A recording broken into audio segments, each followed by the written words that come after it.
Fala pessoal, beleza? Começando mais um episódio do Pod Constrói e dessa vez o Érico compareceu. E aí, Érico, como você tá? Tudo certo? Recuperado, tudo certo, graças a Deus. E você? Também. Passei uma semaninha meio zoada.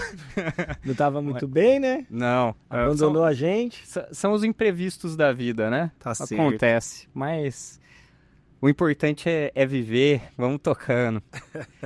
Bem, mais um episódio aqui. Hoje a gente tá com um amigo que eu conheci também no mercado, assim como o Robertinho, né, Robertinho? A gente acabou se conhecendo e aí o dia a dia nos leva a transformar numa amizade de muitos anos já. Conheci ele, eu tava na faculdade ainda, hein? Pra você ter ideia. Faz tempo, Então, Thiago Augusto Ruaro, head da construtora Fronter. E aí, Thiago, tudo bem? Obrigado pela sua presença, meu. Maravilha. Então, olá, né, Érico, Robertinho, muito obrigado pelo convite. É um prazer estar aqui com vocês. E, né, como você comentou, uma das coisas mais legais que a gente vai trazendo da carreira profissional são as amizades, são os contatos, os relacionamentos, né? Vai obra, vem obra e as pessoas, né, vão ficando. Então é bacana, estou muito feliz por ver o podcast de vocês, toda essa iniciativa e movimento que vocês estão fazendo para o mercado. Com certeza vai informar e educar muitas pessoas aí. Legal, meu, certo. Obrigado. O Thiago, eu conheci ele, eu estava na faculdade ainda, eu já fazia uma representação e foi numa obra em Piracicaba. Era capim fino. É de capim fino, isso aí. Hoje você é de Piracicaba? Não. Eu acho que a gente vai... Chegar lá, né? A gente vai chegar lá, mas o Thiago tem uma história muito bacana da vida, saiu do país, ganhou experiência, voltou, né? E hoje está como head comercial lá na Fronter. Ô, Thiago, a gente aqui tem o costume, né? Todos os nossos episódios são mais ou menos assim. A gente normalmente pede pro convidado se apresentar. E aí eu acho que é interessante você pegar um pouquinho da sua história mesmo. Quem é o Thiago, o que gosta de fazer, né? Porque a gente não tem só uma vida comercial, a gente tem a nossa vida particular também, né? O Thiago me convidou, só um spoiler, né? Ele me convidou faz umas 3 semanas, mais ou menos, para fazer uma parceria numa aula que ele deu numa pós. Ele falou, manda seu currículo e tal. Aí eu coloquei lá, triatleta amador. Começou assim, né? Eu comecei meu currículo como triatleta amador e não como engenheiro civil. Tá certo. Mas o cara coloca uma moral, né? Fala Então, você triatleta. Tá assumindo que agora você virou... Eu Agora sou você é o atleta mesmo. amador. É só por hobby. Aí eu peguei no pé do Érico, falei, o cara já coloca metendo banca, né? Já é triatleta amador, não é qualquer um, né, rapaz? Com certeza. E aí, Thiago, conta pra gente sua história. Pelo jeito foi bem bacana aí, né? Bacana, graças a Deus tem uma... todas as histórias são lindas, né? E a minha, na trajetória da construção aí do saneamento, começou desde o início, né? Assim, meu primeiro trabalho já foi nesse setor, mas voltando um pouco para trás, eu sou de Pato Branco, né, interior do Paraná, lá no sul, já com divisa de Santa Catarina, lá para baixo, mas apesar de estar por lá, todo o trabalho sempre foi a nível nacional, né? Porque as obras de saneamento, elas não estão concentradas na tua região, né? Então elas estão acontecendo aí espalhadas. Então eu estudei lá na UTFPR, na Universidade Tecnológica Federal do Paraná, e durante na graduação, tive a oportunidade de fazer uma graduação sanduíche também, morei um ano na Califórnia, estudei na California Polytechnic State University, então foi uma oportunidade muito especial também, né, consolidar os conhecimentos, uma outra forma de ensinar, né, consolidar outra língua também, então acho que foi uma oportunidade bacana. Então logo eu voltei, entrei na Fronter, já tinha estagiado na Fronter em Engenharia em 2010, né, voltei para fazer mais um estágio ali, e comecei a trabalhar. E, né, comecei lá, estagiário, orçando obras e tudo mais. E logo em alguns meses já começamos a entrar nesse setor de saneamento. A Fronter já tinha feito obras de saneamento antes, né, inclusive em Piracicaba, até Bela Vista, até Piracicamirim, mas ainda não era um foco de mercado. Era mais ramificada. Era mais ramificada. Então, né, a empresa tem mais de 20 anos, né, e ali a gente começou, fomos lá para o Mato Grosso, fazer até Curupi, em Sinop, até Capim Fino, até Búzios. E a gente começou indo uma estação atrás da outra, e foi quando eu fui para até Capim Fino, aqui em Piracicaba, E aí o Érico participou como consultor ali do projeto, representação. E ali a gente desenvolveu essa amizade, né? Saímos... Lembra aquele barzinho que a gente foi lá sentado embaixo de umas árvores, lá tem um chopp brão, atrás do chopp brão, o pessoal só trazia uma bolachinha assim. O atleta bebia? Naquela época eu era meio inchado. E aí fiquei em 5 a 6 anos como engenheiro residente de obras, né, rodando o país, executando estações de tratamento. O foco da construtora são obras de concreto armado, né, o nosso core business, assim como infraestrutura, então atuando no setor de energia, seja gás, especial gás, obras industriais, usinas de biogás.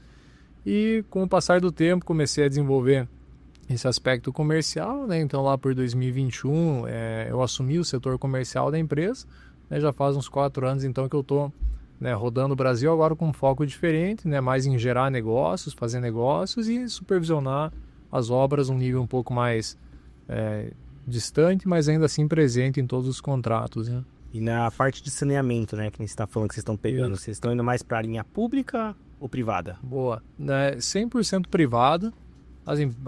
Tem algumas poucas exceções que a gente fez algum consórcio para entrar em uma licitação, mas o nosso foco de mercado é o mercado privado, né? Desde que a gente começou no saneamento, nós começamos muito com as concessionárias, né, especialmente a EGEA. A gente já atende a EGEA desde o tempo de Equipave ainda, né? Antes de se tornar essa corporação que a EGEA é hoje em dia, então a gente já tinha essa relação com eles. Depois veio o Iguá, BRK, fomos atendendo Águas do Brasil, né? Todas essas principais concessionárias. E indústria. E daí a indústria veio um pouquinho depois, né? E depois as concessionárias a gente começou com as empresas de tecnologia, né? Então fizemos várias parcerias, né, com a Tigre, com a Pax, Bioprogen, enfim, várias outras empresas de tecnologia, porque o mercado começou a demandar EPCs. E na demanda pelos EPCs, né, essas empresas precisavam também de um parceiro para fazer as obras, a gente foi criando essa relação de parceria. E aí veio também as obras industriais, estações de tratamento, começamos a migrar mais para o setor industrial, mas sempre com esse foco no setor privado. Porque o saneamento no Brasil ainda, né, é bem precário, né? Falta muito ainda, né?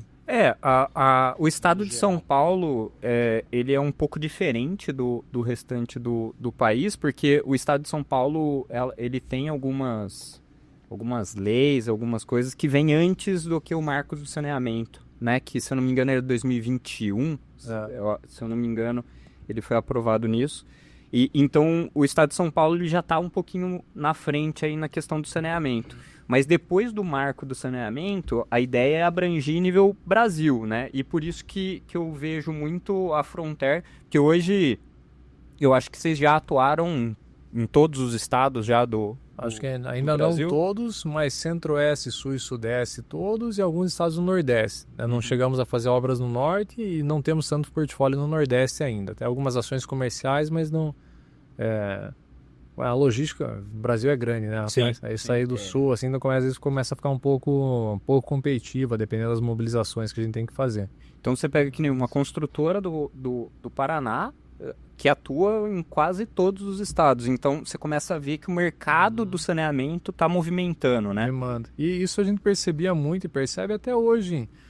Agora, após o marco, né, muitas construtoras começaram a querer entrar também no setor. Então a gente percebe novos concorrentes chegando, empresas que, né, vinham do ramo predial, começam a fazer obras de saneamento.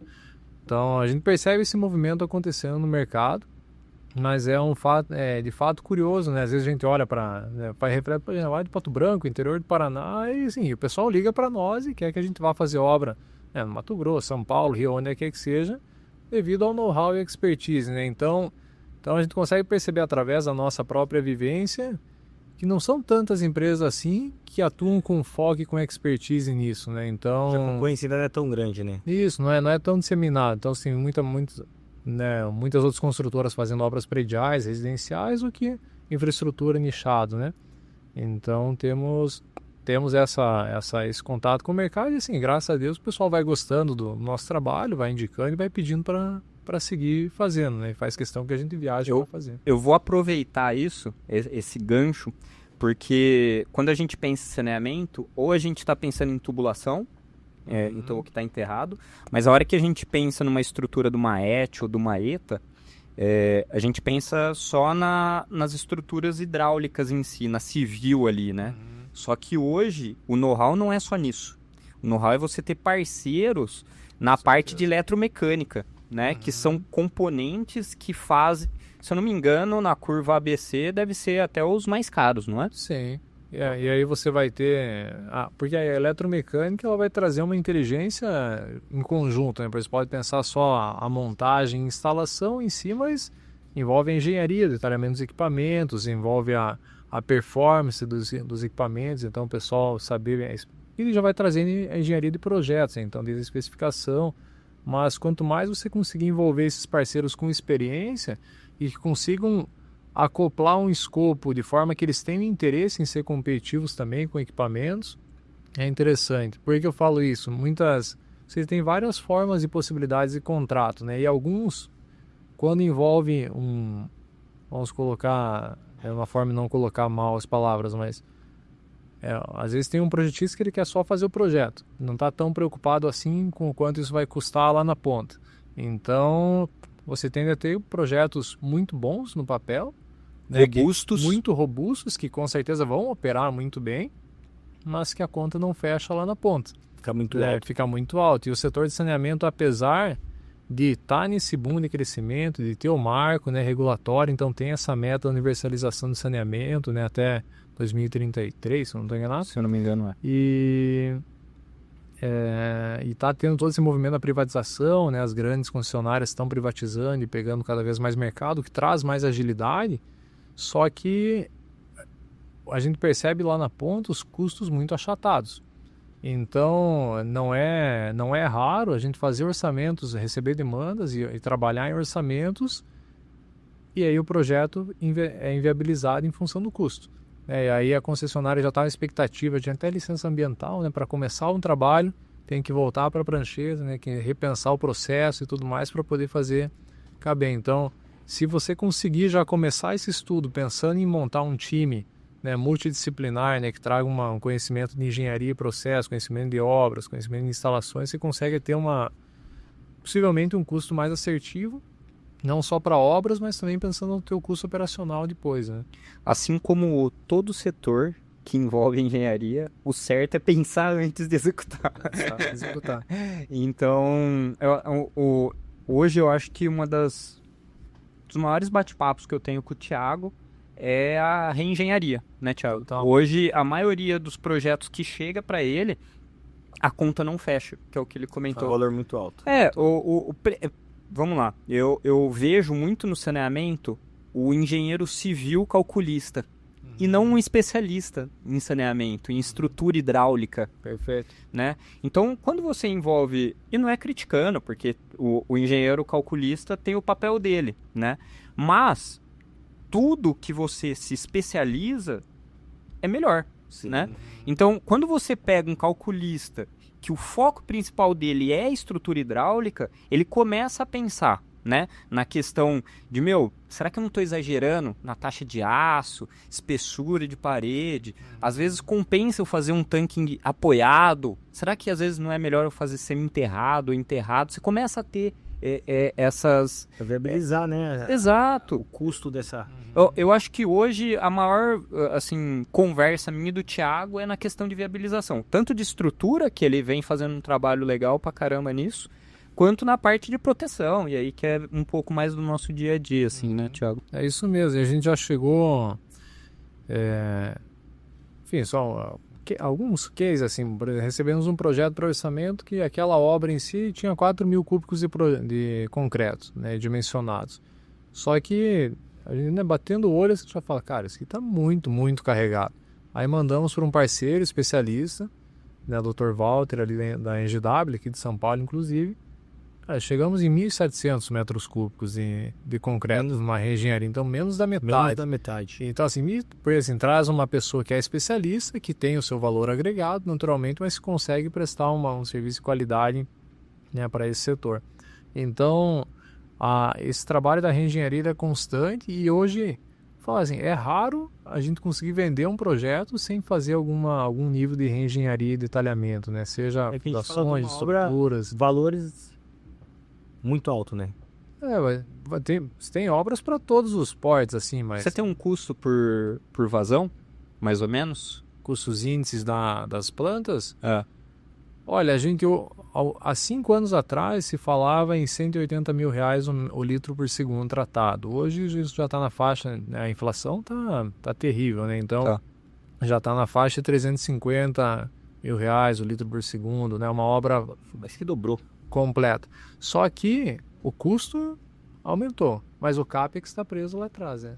Sim. Então, muitas vezes, assim, Porque o contrato é defasado. O contrato é, então, muitas concessionárias, né, às vezes a gente apresenta o preço. Recentemente, até um caso ali, um parceiro nosso, uma concessionária, né, encaminhou para nós, poxa, a gente gostaria que vocês viessem fazer esse trabalho aqui, bacana, mandamos, eles tivemos o termo de referência, eles tinham até um preço teto já para o empreendimento. Então, tanto a obra da estação, quanto redes, elevatórios, um sistema completo ali de esgotamento sanitário, né. Aí a obra estava em 20 milhões, né, o preço teto. Aí você olha aqueles projetos e fala, rapaz, isso aqui dá bem mais que 20, né? Aí fizemos umas continhas de padeiro, assim, né? Só para vamos ver mais ou menos o que vai custar isso.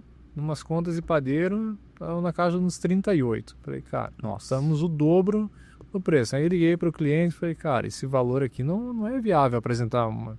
Não vale a pena nem gastar o tempo orçando um projeto assim, porque está muito defasado o preço.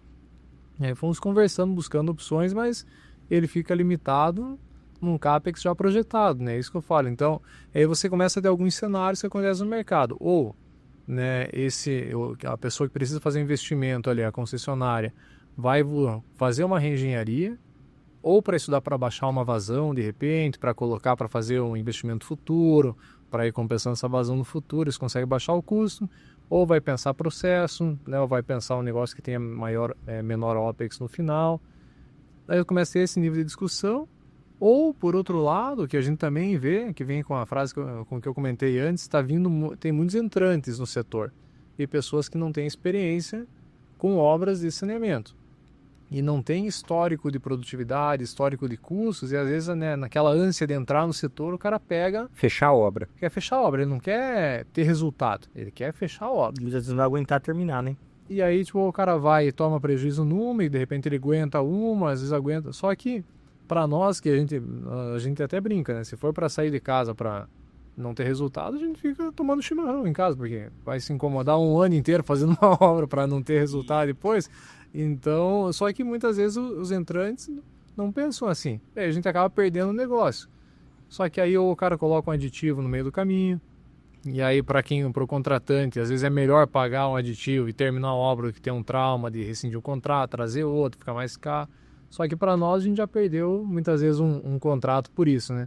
Então esses preços achatados do setor de saneamento são um desafio para de fato conseguir viabilizar esse marco, né? Porque ele atrasa o processo. E você acha que hoje a privatização ajuda nessa questão de custo ou não?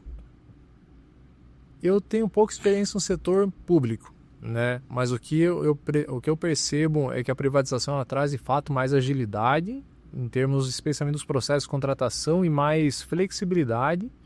Dos processos de licitação que eu participei recentemente, mais estudando até do que apresentando preço, eu percebo um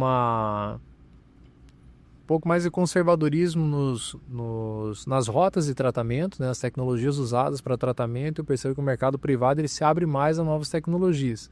É o que permite tanto baratear custo de implantação quanto de operação, aumentar o padrão de qualidade. Né? Então eu vejo com bons olhos, né, a privatização, porque ela consegue, por exemplo, uma licitação, o processo de você romper um contrato licitatório uma vez assinado, ele é muito traumático, ele leva muito tempo, é muito burocrático. Né? No setor privado, o contratado não está performando, já você está perdendo 2 meses de início do cronograma, você pode romper um contrato e é mais fácil contratar outra pessoa para colocar ali. Então você tem algumas travas regulatórias que deixam o processo mais ágil. Porém, a impressão que eu tenho, não é impressão particular, assim que eu sinto no mercado, é que os deságios estão ficando altos do setor e isso está estourando, né, na ponta de quem está construindo. Então, isso independente de quem é o gestor. Isso, o preço de licitação, em via de regra, é o preço mais baixo. Sim. Então, assim, já é um péssimo jeito. Tá Já está errado por conceito, né? Uhum. Lógico que o conceito do dinheiro público, você economizar, ok, mas assim, por conceito você tem uma boa oferta no final, então isso é uma coisa que a gente já não tem atratividade porque nós buscamos ser a melhor proposta, não o menor preço. Uhum. Então, quando a gente consegue trabalhar numa reengenharia, em que a gente reduz custo e consegue fazer uma proposta boa para o cliente, é bom. Agora, nós vamos se degladiar para ter um menor preço. É Pra entregar a melhor coisa, né? É a receita do fracasso. Porque assim, ó, numa tomada de preço pública, o Thiago não pode ofertar essa reengenharia. Então ele precisa fazer o menor preço em cima de um projeto que já existe. E nem sempre vai ser o melhor projeto naquela situação. Isso. Lógico que pode ter concorrências onde está incluso a elaboração do projeto também. As rodas tecnológicas, depende do formato da tomada de semi-integrada. Isso. Mas quando você pega uma concorrência nesse tipo, ele fica preso em processo, e outra na questão burocrática ali das liberações, caso ele queira viabilizar. Que nem, eu entendo a questão do menor preço, mas quando você tem um cenário ideal de um projeto planejado, que ele é o melhor dos mundos, era aquilo que tinha que ser. E aí você faz a tomada de preço, e aí é o menor preço, só que em cima de um projeto ideal, planejado, que tá tudo certo, beleza. Só que normalmente não é assim, né? Então o cara entra com um preço menor e ainda, que nem, quando ele ainda toma prejuízo, mas faz o negócio certo, beleza. Pra mim é uma empresa séria ainda, que tá ali, o gestor é sério, mas né?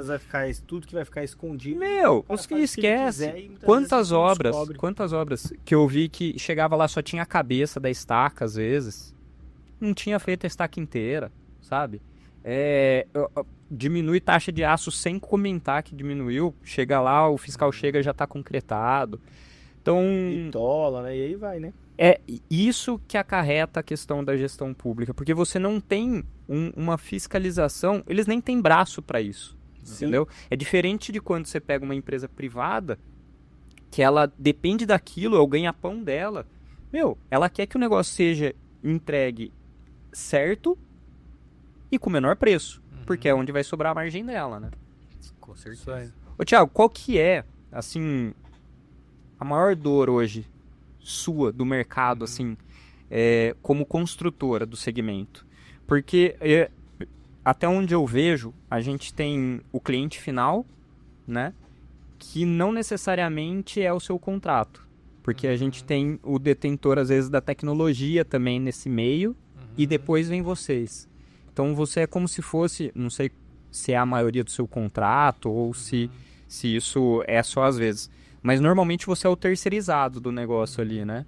Isso, na boa parte das vezes, mas não sempre necessariamente, né? Acho que você pode ter alguns caminhos, né, dentro das formas de contratação que a gente trabalha hoje, ou vendendo diretamente, né, para a concessionária, ou vendendo para uma empresa de tecnologia, ou fazendo um consórcio onde você é par, né, no processo.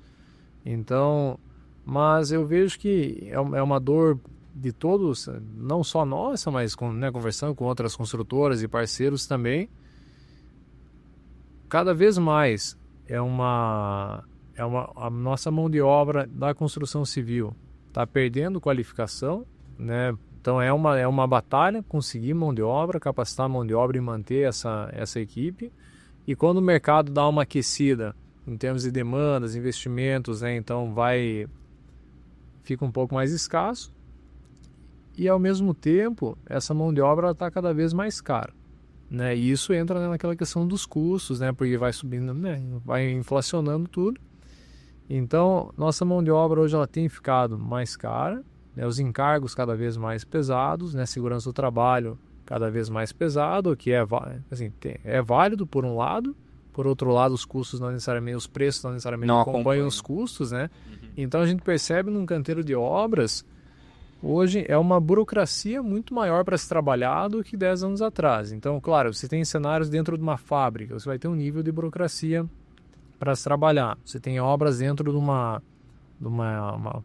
Petrobras ou petroquímica, né, o padrão ou fornecedores deles, vai ser um outro nível burocrático.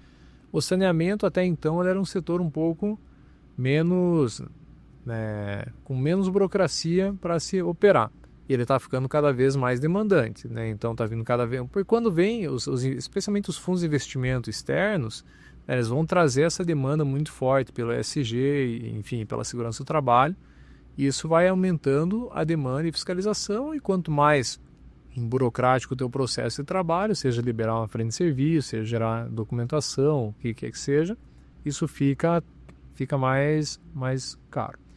Então, temos um fator que é a burocratização dos canteiros, o aumento da fiscalização em relação à qualidade, o que também é positivo, né? O aumento em relação à especificação, seja sistemas de proteção, impermeabilização, né? O que também é positivo, e isso tudo vai agregando um custo.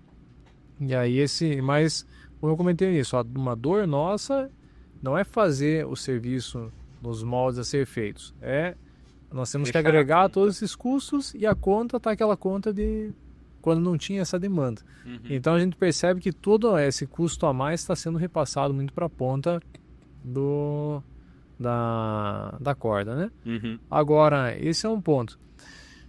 Eu estive recentemente na Europa, né, no ano passado, visitando algumas usinas de biogás, que é um outro mercado que a gente está entrando e começando a trabalhar também, e fiquei admirado lá em ver que um tanque, por exemplo, de 30 metros de diâmetro por 10 metros de altura, mais ou menos, eles constroem com 5 a 6 pessoas. E aqui a gente utilizaria 25 a 30. Então, assim, isso é uma dor nossa. Então, a falta de processos mais tecnológicos com equipamentos mais adequados para se tornar mais produtivo. E aí, olhando que a mão de obra é uma dor nossa hoje, em função de não conseguir ter essa mão de obra. Ter essa mão de obra. E o custo. Sim, porque se você tira 20 pessoas de um tanque desse aqui, às vezes a conta começa a fechar. Né? Só que aí nós temos ainda equipamentos caros, né? Então lá, qualquer obra de casinha tem uma grua própria. Né? Aí você vai investir, então vamos colocar uma grua, vamos colocar um caminhão-mundo, vamos colocar um giroscova. Assim, a conta começa a ficar alta, né? Alta aqui para nós também, porque os equipamentos aqui são mais caros, né? Então, mas de qualquer forma, esse é o desafio, né? O que nós estamos internamente hoje é como industrializar mais o nosso processo de construção de concreto com unidade de lote. Não vai ter jeito. Acho que em tudo, né? A gente já bateu papo pelos episódios. A industrialização vai ser o mercado, porque a mão de obra está cada dia... É cada vez mais escassa. E as pessoas não é mais um trabalho atrativo, né? Não, para os jovens, ninguém quer fazer isso. Se meter, ninguém fazer... quer ficar tomando sol. E não só tomar sol, o nosso tipo de trabalho é um trabalho de trecho. Ainda assim, né? São pessoas que estão fora das suas casas, estão alojadas, então o cara, sabe, né? Tem que viajar para longe, então é um trabalho muito árduo também para quem está em campo. Então é menos interessante hoje em dia, então você vai tendo enfim, e essas pessoas que não estão necessariamente querendo crescer nisso, né? Como tinha antes, eram profissões que as pessoas até queriam crescer dentro dessas profissões.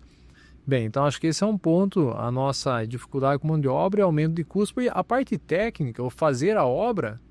Já está consolidado. É gostoso, né? A gente gosta de fazer obra, a gente conhece o processo, a gente sabe fazer a obra bem feita, então não é uma dor, né, fazer um planejamento, fazer um gerenciamento, executar o projeto em si, né? Acho que as dificuldades elas vão estar sempre muito atreladas a você ter um custo para poder fazer um bom trabalho e não conseguir vender nesse setor, nesse cenário. Aí para você vender, você tem que começar a apertar, e se você aperta demais, você começa a perder um pouco de qualidade. Então é conseguir fazer essa conta fechar. Hoje é a nossa principal dor no setor. Aproveitando, como que estão a questão das novas tecnologias? Você comentou da industrialização. Hoje vocês têm buscado mais tecnologia, tem começado a implementar mais isso, colocado na ponta do lápis, começado a ter feito alguns estudos, que eu não sei. Aqui no Brasil a gente acaba fazendo algumas coisas e acaba não divulgando, né? Eu acho que é uma cultura nossa, acaba deixando dentro de casa.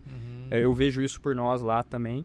Então, eu queria saber, porque eu acho que é interessante, eu acho que é difícil a gente receber pessoas que nem você foi para a Europa, e são pessoas abertas a receber, mostrar como que funciona, né? Dar conhecimento.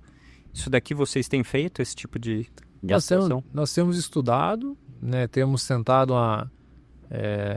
aplicar uma cultura de mais equipamentos em obras, né? E tentar otimizar as nossas rotas de processo em campo, para que o pessoal diminuir o labor manual. E sim, então buscar industrializar mais, isso sim.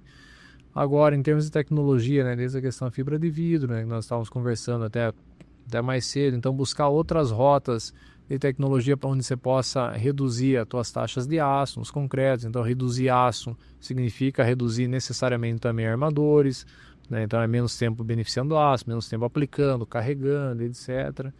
Então, otimizar processos construtivos, então estudando outros meios de fazer juntas de concretagem mais eficientes, mas que demandem menos tratamentos, questões de formas, então nós já estamos trazendo para o setor de saneamento, não é uma tecnologia nova, mas o saneamento não é tão comum, a parte de formas deslizantes também, então você acaba tendo uma demanda até maior por pessoas, né, porque é um processo que acontece 24 horas e tal, mas ainda assim você consegue reduzir bastante o teu tempo de permanência em obra, então você reduz muitos acabamentos, né? Na nossa tecnologia de formas trepantes hoje, né, formas modulares que a gente usa, tem muito tratamento a ser feito posterior às concretagens, então se tem lá os furos para os tirantes, com a luva water stop interna.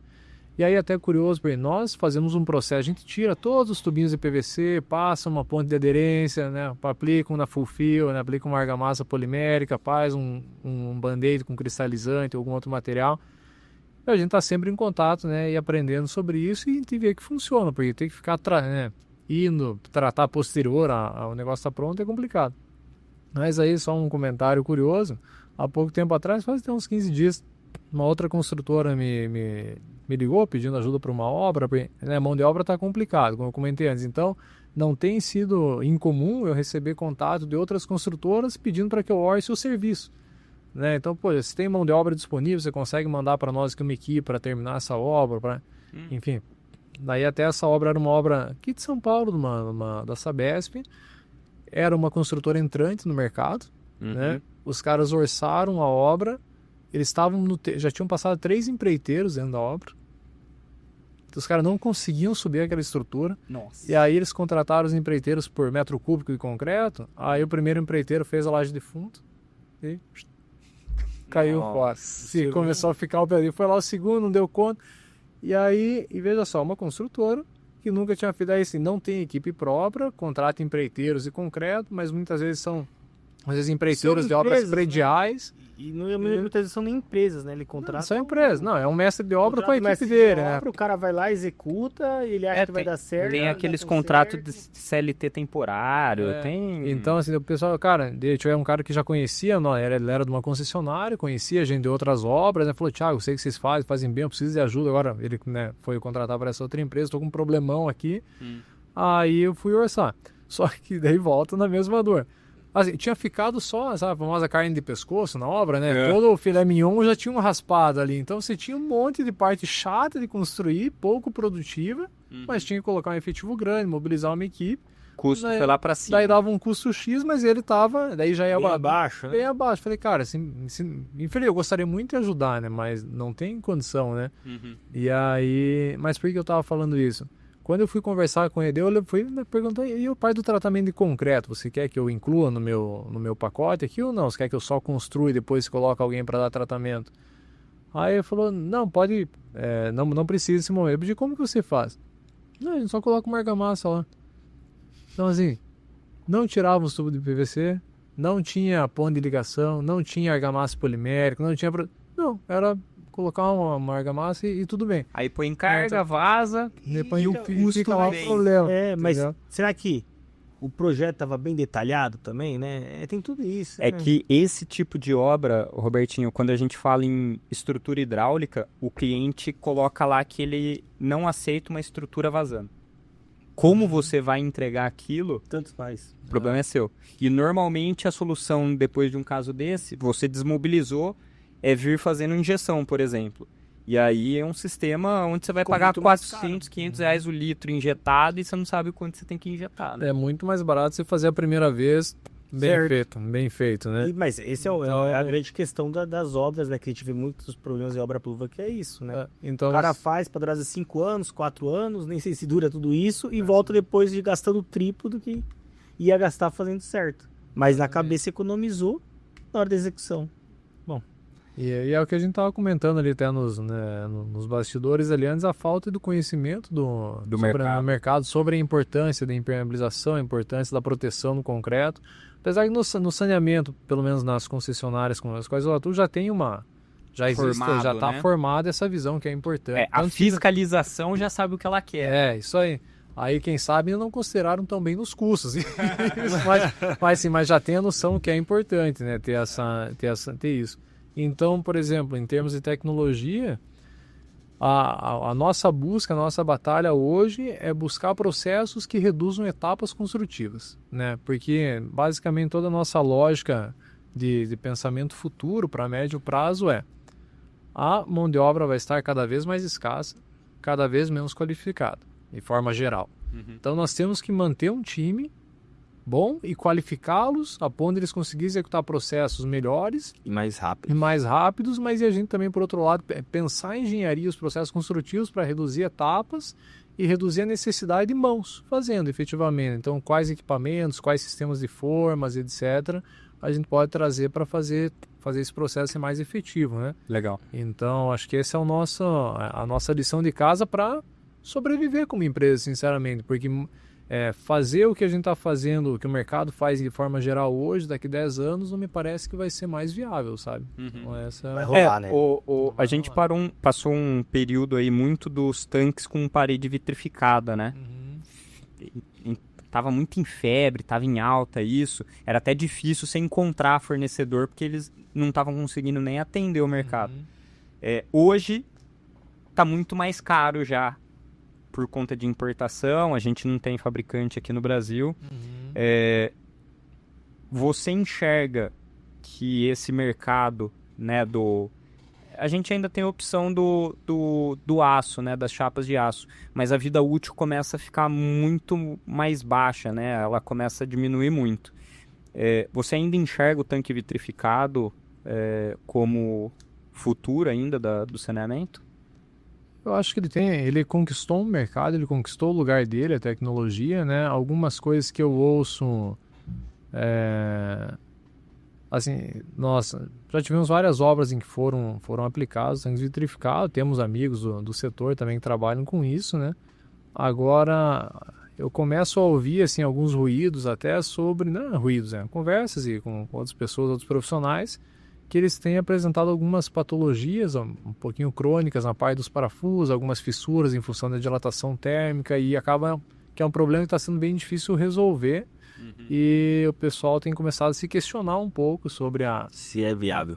Até que ponto a vida útil vai ser o que era a expectativa que se tinha, porque em termos de eficácia, de resistência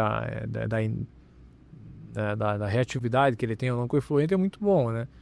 Agora você vai ter a parte de aço, de tanques de aço parafusados, seja o vitrificado, ou seja um tanque de aço carbono com pintura epóxi, um tratamento epóxi, ou seja, um aço inox.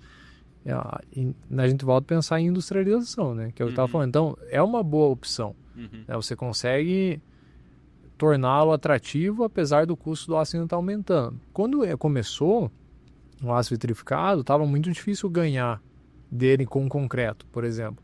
Mas começou a dar por questão de cronograma. Por questão de cronograma e de custo. Tá. Ele começou com um custo, tanto que o pessoal trazia da Europa, hoje em dia só traz da China. Não vem mais vitrificado da Europa, que eu, na via de regra, assim. Então, só que faz algum tempo atrás começou a pedir, Thiago, a gente tá pensando em fazer em vitrificado, mas olha para nós em concreto. Porque a gente tem entende, a reengenharia, porque você reengenharia, precisa fazer o projeto. Isso, porque a gente entende que o aço está ficando muito caro, a gente tinha uma expectativa que fosse X, está sendo X mais tanto, né? Então de repente o concreto pode encaixar. Então a gente já faz estudos também nesse sentido, comparando as tecnologias, né? E hoje está... Eu acho que depende do tamanho do tanque, sabe? Às vezes uma coisa muito pequenininha, ela vai fazer um tanque de um reservatório. É um único tanque numa obra pequena, né? Um tanque não é tão grande. Às vezes você mobilizar todo o que demanda a construtora para fazer não viabiliza. Agora vamos fazer uma obra maior com outras estruturas, outros tanques, né? E ela passa de uma determinada dimensão onde você já consegue diluir, né, os custos de mobilização construtora, começa a ficar mais interessante. Então existe uma certa dimensão de tanque que ele começa a se pagar no concreto. Entendi. Então isso a gente percebe também acontecendo. Legal, meu. E quais são os próximos passos do Thiago dentro da Fronter? Muito bom. Então, hoje eu estou nessa função de head, diretor comercial, né? Nós estamos nos movendo, né, como construtora, como estratégia empresarial, não só a focarmos como prestadores de serviço, né, que é a essência da construção, no sentido de estar prestando um serviço, mas também empreender e gerar negócios, né? Tendo a nossa expertise e know-how que temos na construção, né, a gente já tem aplicado no setor de energia, com ECGHs e PCHs.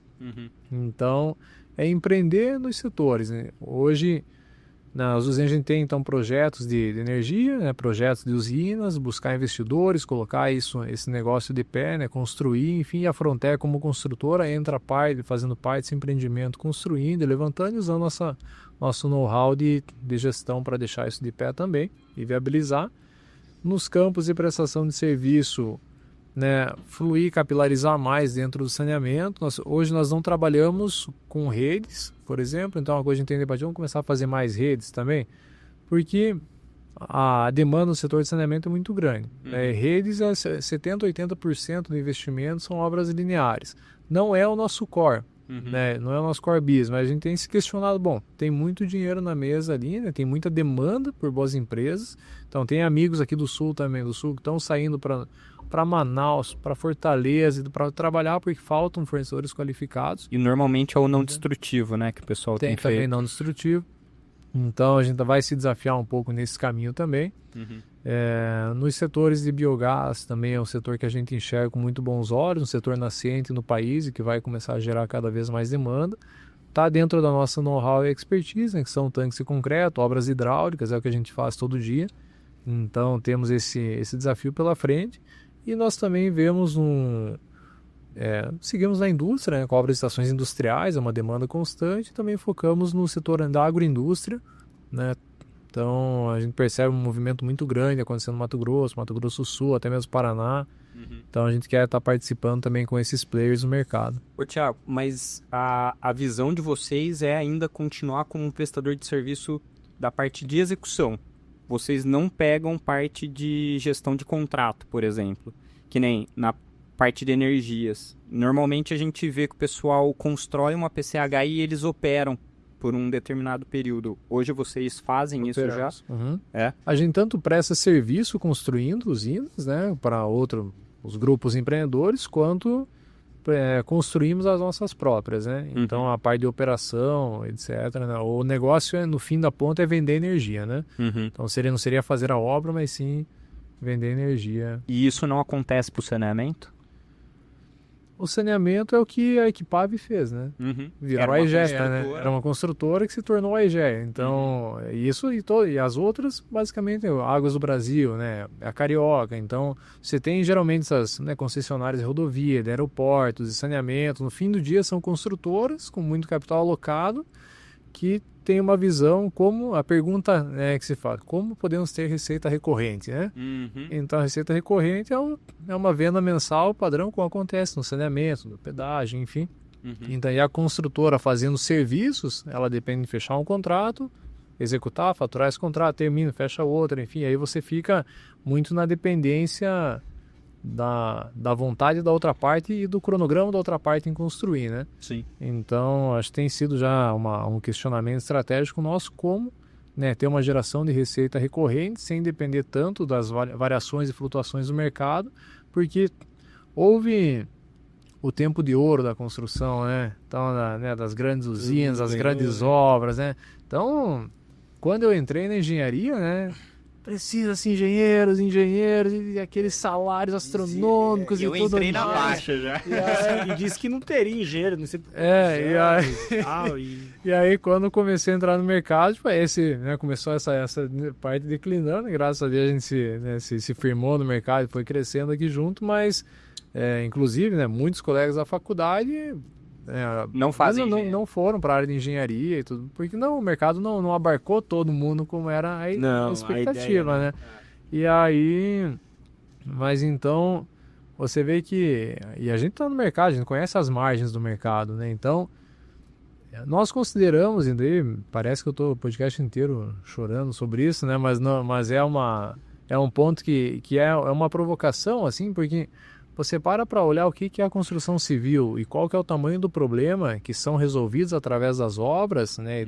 Seja no saneamento, seja em outros, é uma complexidade muito alta. E é um risco muito alto que é tomado dentro de um contrato, né? Porque são obras com grande porte financeiro e as margens são bastante estreitas. E aí você assume um risco de deixar aquilo funcionando com muito passivo trabalhista no meio do caminho, com riscos de acidente, com riscos de N coisas. Então as margens elas deveriam ser melhores no setor. Só que aumentou a demanda, aumentou a oferta, tem mais consumidor. É oferta e demanda, né? Mas as margens de serviço, né? Eu acho que são pequenas. São pequenas. O produto você ainda consegue ter um valor agregado naquele produto. Agora, serviço sofre, né? E aí você tem uma barreira de entrada baixa para o serviço. Sim. Então, por isso que nós, como estratégia, a gente buscou nichar como especialidade. Né? Então, você quer construir, às vezes, uma casa, não tem mais... Claro que você quer uma casa de alto padrão, muito boa, com o pessoal que sabe fazer, você vai pegar um projeto, fazer tudo bem feito, mas por exemplo, no saneamento, quando nós temos clientes na outra ponta que entendem e é importante, que geralmente quem já passou pelo problema de contratar alguém que não é especialista naquilo, né, já ficou com o mico na mão. Sim. Então daí a pessoa já vê valor, né? Então eu quero uma empresa que seja especialista em construir isso, quero uma empresa que seja no setor de energia, a mesma coisa. Começou a bombar a PCH lá no sul, teve muita gente que começou a fazer. Muitos projetos que não pararam de pé, no sentido de foi vendido uma promessa que ia gerar tanta energia e gerou menos, ou obras que pararam no meio por falta e as construtoras não aguentaram, ou coisas do gênero. Então, quando a outra parte entende a necessidade de ter uma construtora especialista, a gente consegue perceber que ela vê sentido em investir porque ela quer segurança. Né? Um cara que quer ter o empreendimento dele bem feito, quer deitar no fim do dia, saber que não vai ter um problema contratual, que vai ter uma obra de qualidade na ponta, que vai ter um projetista bom trabalhando no projeto. Então, agora isso vem do que a gente está falando de fazer dessa educação do pessoal ter essa noção e também, só que no fim do dia também, né, tudo é investimento, né? E tudo é alocação de capital. Então você vai ter sempre uma demanda e taxa de retorno sobre investimento, né? A famosa TIR. Isso funciona no saneamento, funciona na energia, funciona no biogás, em qualquer mercado isso vai funcionar. Então a gente percebe que no saneamento hoje os preços estão lá embaixo porque foi vendido uma certa expectativa para o acionista, né? E o acionista quer manter esse retorno. Então você vai ter que comprar tua variável de receita é mais ou menos conhecida e fixa, não consegue reajustar o preço da água, dobrar o preço da água, então você vai ter que trabalhar aqui na tua compra, né? Sim. Então isso vai acontecer nos diversos setores, mas quando a pessoa que está ali investindo, ela tem a visão do valor, que é ter alguém bom, a gente consegue margens melhores e ser mais bem remunerado pelo trabalho. Quando você vai numa linha dessa, que nem o tomador do seu serviço, ele consegue ter uma margem de retorno. Você só consegue ter a margem de serviço. Exatamente. E isso que é o complicado, né? Porque é como se fosse uma indústria, né? Eu vou fazer um investimento e aí eu consigo projetar o meu retorno. Você não consegue fazer isso. Às vezes o retorno do investidor ele pode, em vez de ser em 6 anos, ser em 8. Mas ele... E o contrato dele agora os serviços, ou você faz ele dar resultado, ou ele dá prejuízo. Não tem outra opção, né? Não tem como fugir disso. E aí a gente percebe assim, nitidamente, quando a gente está na mesa negociando com a pessoa que vai ser o dono do empreendimento, por assim dizer, né? Ou já uma alta posição dentro da empresa, ou de fato é um empresário que está contratando, muitas vezes tem um valor, uma visão de valor maior, porque a pessoa sabe, ela quer aquilo para ela. Quando você está dentro no mercado corporativo, em que é só uma cadeia de pessoas trabalhando, que ela tem só a meta dela para cumprir, precisa entregar. Ela tem que entregar naquele valor e ela não é na carne dela que vai doer necessariamente o fim do dia se aquele empreendimento der problema, né? Não é ela que vai ter o prejuízo, então ela tem que garantir a meta dela aqui. Então, são formas de vender muito diferentes, né? Então, como estratégia, nós buscamos muito mais o primeiro caminho do que o segundo. Porque no segundo caminho, ele fala ou entrar por cima ou entrar por baixo, né? Entrar por baixo, você tá batalhando preço. Uhum. Você vai ter um monte de gente ali, pegando um termo de referência na rua, colocando preço, querendo pegar, porque tem que rodar o caixa, tem que fazer ó. Agora, quando você consegue entrar por cima no negócio e fazer parte como sendo parceiro do negócio, entendendo a real dor do empreendedor do outro lado, do diretor, enfim, quem tá ali, essa pessoa tem uma tendência a querer ter mais segurança. Viu, mas isso não vai... Perdão, pode ir.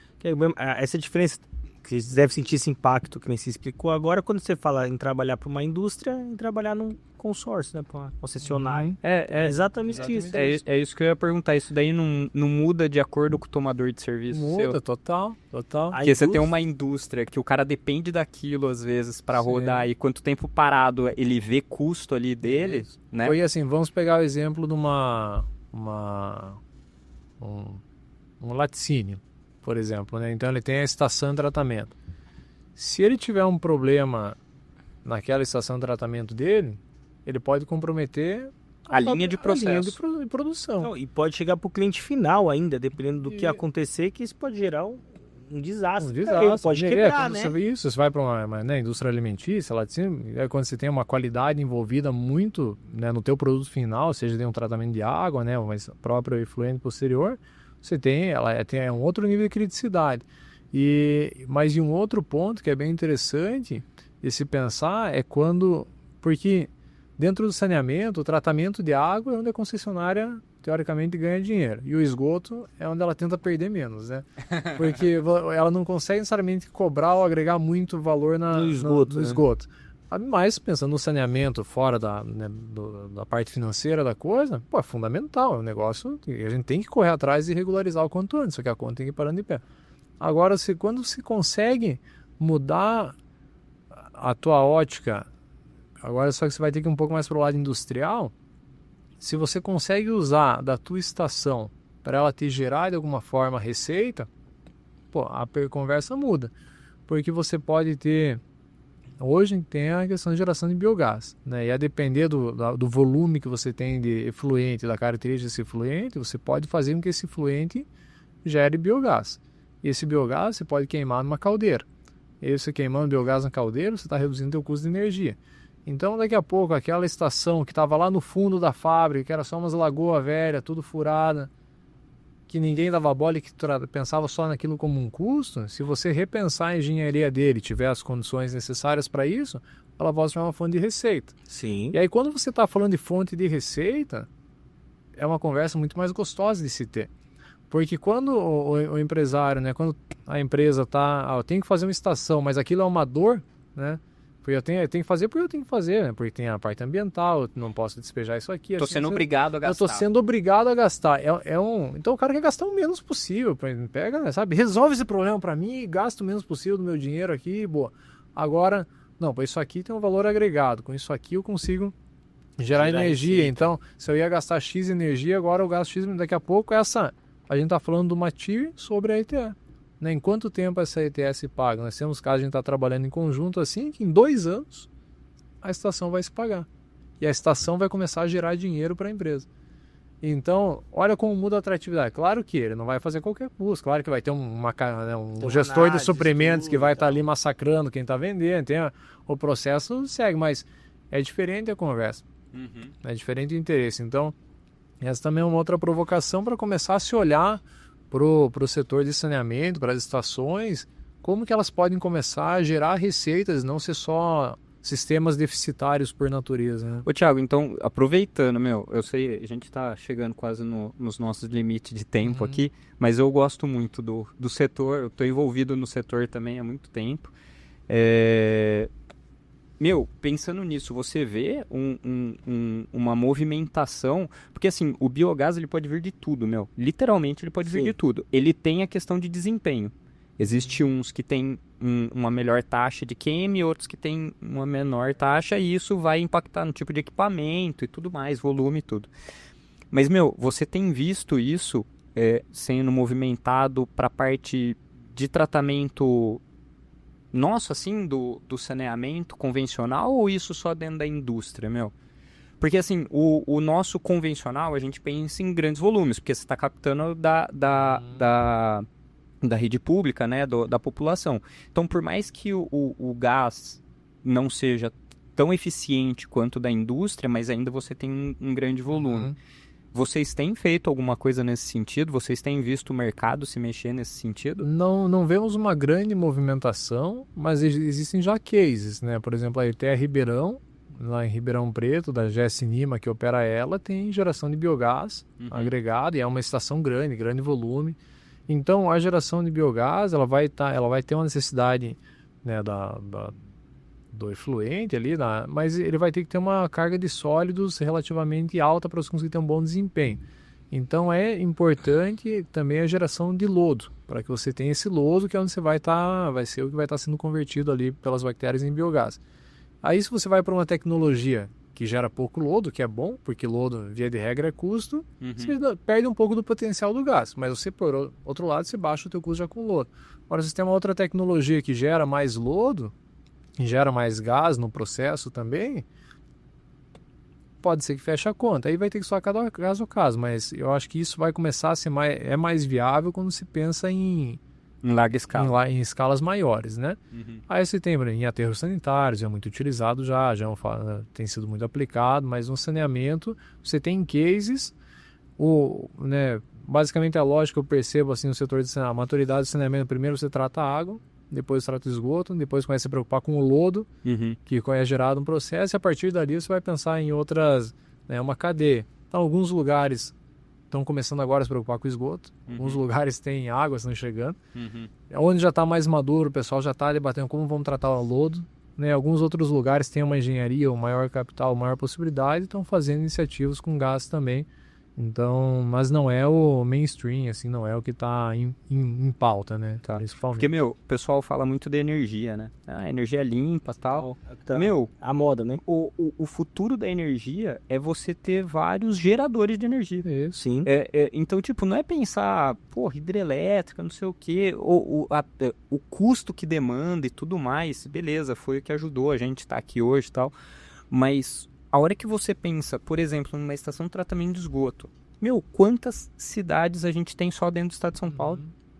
Que não poderia estar gerando, suprindo uma parte da energia através disso. Porque o né? maior custo de uma estação de tratamento, o OPEX, vai ser energia e produto químico. Então, se você consegue abater toda ou parte da tua energia através de uma geração de gás e vai para um gerador, queima um gerador, dentro da tua própria usina, poxa, você está trabalhando diretamente no teu item A, da tua curva ABC de operação. Então é algo a ser, que está sendo pensado, estudado pelas partes, mas que acho que vale a pena aprofundar mais, que tem... você consegue ganhar, quem sabe não seja em 1-2 anos que se pague, mas ainda assim, você vai diluindo esse investimento no tempo. Dependendo, questão de retorno, você vê retorno aceitável até de 8 a 10 anos, dependendo do contrato. Se você está falando um contrato de 30, né? Sim. Vai. E vai em questão de fazer energia isso daí também, né? De retorno, né? A placa solar criou um boom por causa disso, né? Todo mundo começou a usar, ia ter retorno, né? Que depois de não sei quantos anos ela se paga e tal. Rolou bastante na energia, né? E aí quando a gente entra nessa parte de investimento, daí vai ter, né? Hoje com juros muito altos como tá, é mais difícil o pessoal ficar pegando investimentos com mais alto retorno, mas se em algum momento a taxa de juros for mais baixa novamente, fica às vezes um atrativo, né? Hoje com a taxa como tá, em 5 anos você dobra o teu capital recebendo uma Selic, né? Então... vou tomar um risco para um retorno de 8 anos, melhor deixar aplicado. Melhor deixar aplicado. Agora, se isso em algum momento baixar, né, se traz mais apetite para investimentos com retornos um pouco mais altos, né? Então tudo isso faz parte do processo. Legal, Acho que é isso, né? É isso.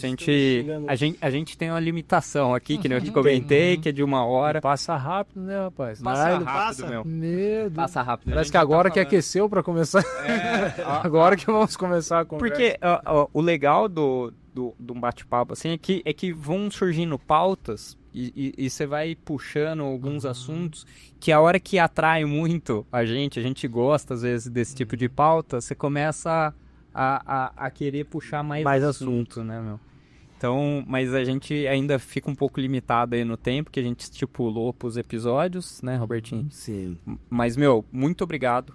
Valeu. Queria agradecer muito aí. mesmo. O Thiago, para estar aqui, ele fez uma rota específica, passou num monte de contrato. Semana que vem tá de férias, né, Thiago? Férias, vamos dar uma viajadinha. Então tivemos que encaixar as agendas aí certinho. Eu acho que não vai cair. Bem, a gente vai estar no carnaval ainda, a hora que Sair, né? sair esse vídeo. Mas Desde o carnaval. eu queria agradecer mesmo. Obrigado aí pela. Ele vai te chamar uma perguntinha pra ele, Érico? Pode fazer, meu. Pode fazer, vou deixar pra você essa. Não, Você faltou semana passada. não, mas pode fazer, eu deixo você fazer. Vai. Pode fazer você. Você tá mais voltado ao mercado. Não, na verdade, assim, eu queria, desse ramo do saneamento, pensando agora na gente como podcast aqui, e é um ramo que, assim, é um segmento que está muito em alta. Quem que você acha que hoje está à frente do mercado de saneamento em qualquer uma das áreas? Ou da linha de tecnologia, ou da linha de cliente final, que você acha que seria interessante a gente trazer aqui para trocar uma ideia, meu?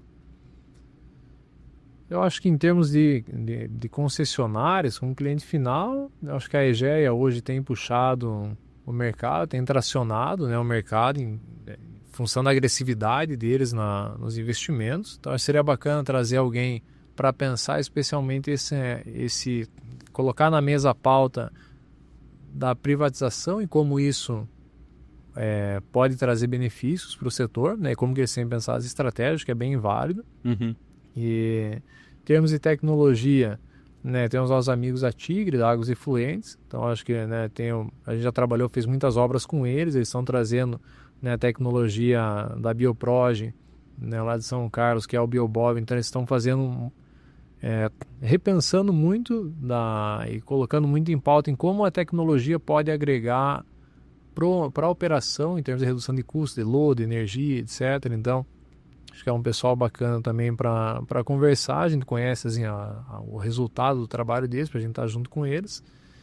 E em relação a projetos, se quisesse pensar, né, eu sempre indico o Dr. Walter, né, para bater um papo sobre estruturas, porque é um cara que além de se tornando amigos, né, depois de trabalhar um tempo juntos, mas é uma grande referência no setor, né? Então, estão nas estações de tratamento não só de efluentes, mas mas não só doméstico, mas de grandes obras como das papeleiras, né, papel e celulose. Então tem tanques de mais de 115 metros de diâmetro, por exemplo. Então você começa a entrar numa engenharia bem bacana também para se dialogar sobre.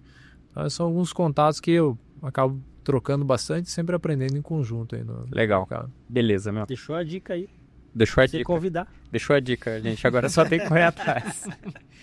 Beleza? Valeu, Thiago. Fechado. Obrigado. Valeu, Thiago. Obrigado Robertinho. por ter vindo, cara. Muito obrado pelo convite, Érico.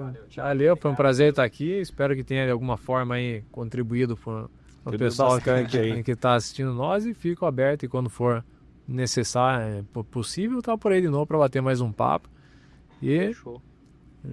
Trocando ideias. Não Valeu, esqueça pessoal. de seguir, compartilhar, Segue, compartilha, curte. dê like. Dê like. A gente tá no Instagram também, né? Então a gente tem publicado alguns cortes também no Instagram, no YouTube. Segue a gente, compartilha. Obrigado. E bora pro próximo. Dá pra falar da Frontera ali também? Fica à vontade, meu. Verdade. Segue, compartilha. Frontera tem as redes sociais do Thiago. Estamos lá como Frontera, estamos lá no Instagram, Frontera Engenharia, no LinkedIn também Frontera Engenharia de Obras, no Facebook também Frontera Engenharia de Obras. A gente tá todo dia, né? A gente começou a pegar esse conteúdo digital também, colocar muito vídeo. Enfim, a gente não tem esse... Como você comentou nisso, vamos se esconder nosso trabalho, nosso segredo. Não, a gente tá ali querendo criar mais conteúdo e mostrar o que a gente tá fazendo, né? Então, se quiser acompanhar um pouco os nossos trabalhos também. O Thiago tem feito uns vídeos bem legais, meu, de início ao fim de obra, né? Né, Aquele da concretagem lá foi bem legal. Faz fugiu o time-lapse, né, das obras. E assim, a nossa ideia está gerando cada vez mais conteúdo sobre isso. Se quiserem me acompanhar também lá no LinkedIn, Thiago Augusto Ruaro, né? No Instagram, sou um engenheiro menos ativo no Instagram. Assim. Putz, o meu problema é o LinkedIn, meu. Nossa, eu atuo muito pouco. No Instagram é Thiago Ruaro, né, se quiserem seguir, mas eu ainda não gero muito conteúdo de engenharia lá, mas é um perfil aberto, um pouco mais da minha vida por lá, mas a ideia também é começar a trazer mais engenharia lá, mas o meu foco da engenharia tá bastante no LinkedIn, onde eu tô mostrando muita coisa. O Thiago, a gente começou a falar no início algumas coisas, eu acho que ele pulou algumas etapas, porque ele é professor de yoga, meu. Yoga? O cara, ele tá em outro nível de meditação, leva a mente pra outro nível já. Agora eu entendi o currículo que você mandou pra ele, de atleta. Exato, eu olhei o dele. Isso aí, tem todo um outro aspecto da vida aí. Eu pulei um pouco a apresentação. Isso aí, Fechou, então. valeu. Valeu, gente. Valeu. Tchau, tchau.